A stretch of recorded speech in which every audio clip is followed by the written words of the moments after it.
Selamat datang di webinar Dialog Teologi Sintas Iman bersama Dr. Bambang Nursena. Dalam webinar ini, kita akan membahas berbagai hal mengenai kekristenan dan bagaimana kita sebagai orang percaya dapat mempertanggungjawabkan iman kita. Berikut adalah cuplikan-cuplikan video dari pertanyaan-pertanyaan yang diajukan oleh para peserta webinar yang dilakukan setiap 2 minggu sekali pada hari Kamis jam 7 malam. Bagi Anda yang ingin mendaftar, Anda bisa klik link bit.ly/dialog lintas iman, atau Anda bisa klik link yang terdapat pada caption di bawah ini. Jangan lupa untuk klik dan subscribe YouTube channel Pijar TV. Konflik Israel-Palestina selalu dikaitkan dengan kepercayaan agama Islam dan Kristen atau Yahudi.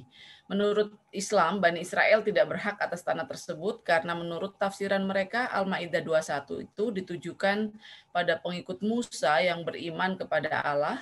Lalu ada juga yang mengatakan bahwa bangsa Israel tidak berhak atas tanah tersebut karena mereka sudah ingkar kepada Allah dan membuat kerusakan dan lain-lain.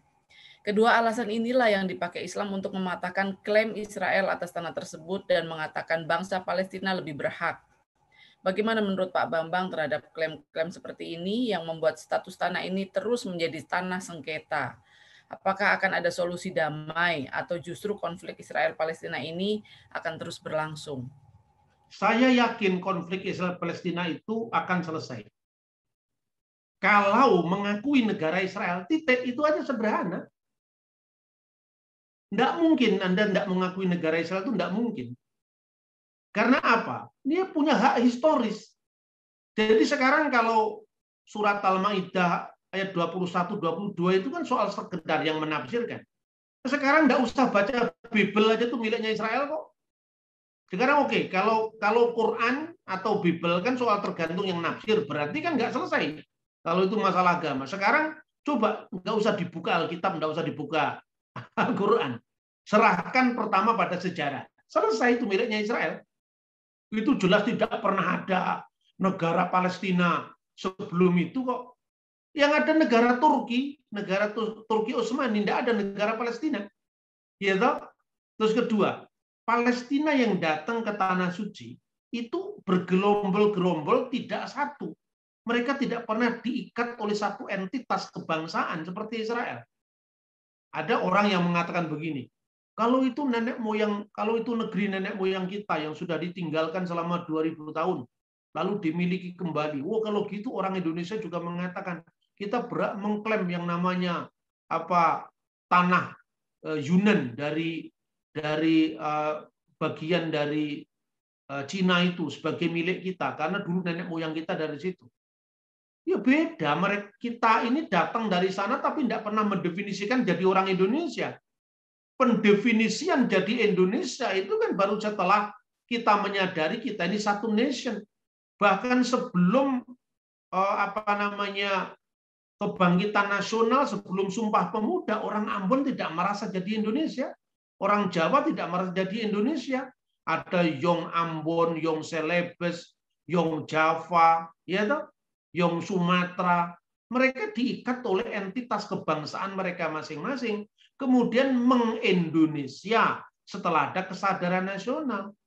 Jadi kira-kira seperti itulah. Sementara Israel, dari mereka dijajah bangsa asing, mereka menyebutnya Eret Yisrael.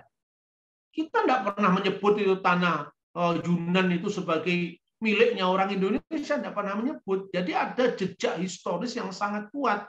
Makanya saya katakan tadi sebagai jelajah sejarah. Seperti itu.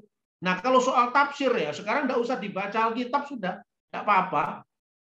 Meskipun bagi orang Kristen dan bagi orang Yahudi tidak mungkin kalau tidak membaca Alkitab. Tapi kalau solusinya hanya yang Islam nuruti Quran dengan tafsirannya dia, dan Kristen nuruti kitab suci dengan tafsiran kita, ya sudah kita tutup saja. Serahkan kemudian pada dokumen sejarah, ya. Yang kedua pada dokumen hukum internasional. Kan begitu. Di mana-mana bangsa yang menang perang itu ya berhak untuk menguasai daerah itu kan.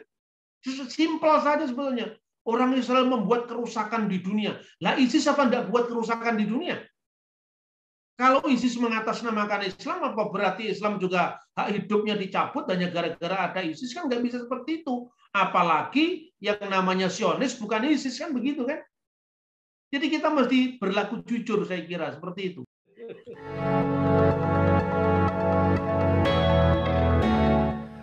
Terima kasih Anda sudah menyaksikan cuplikan dialog teologis lintas iman bersama Dr. Bambang Nursena. Jangan lupa segera daftarkan diri Anda dengan klik link bit.ly/dialog lintas iman, atau Anda bisa klik pada link yang ada di caption saat ini juga. So, informasi selengkapnya ada pada image di akhir video ini.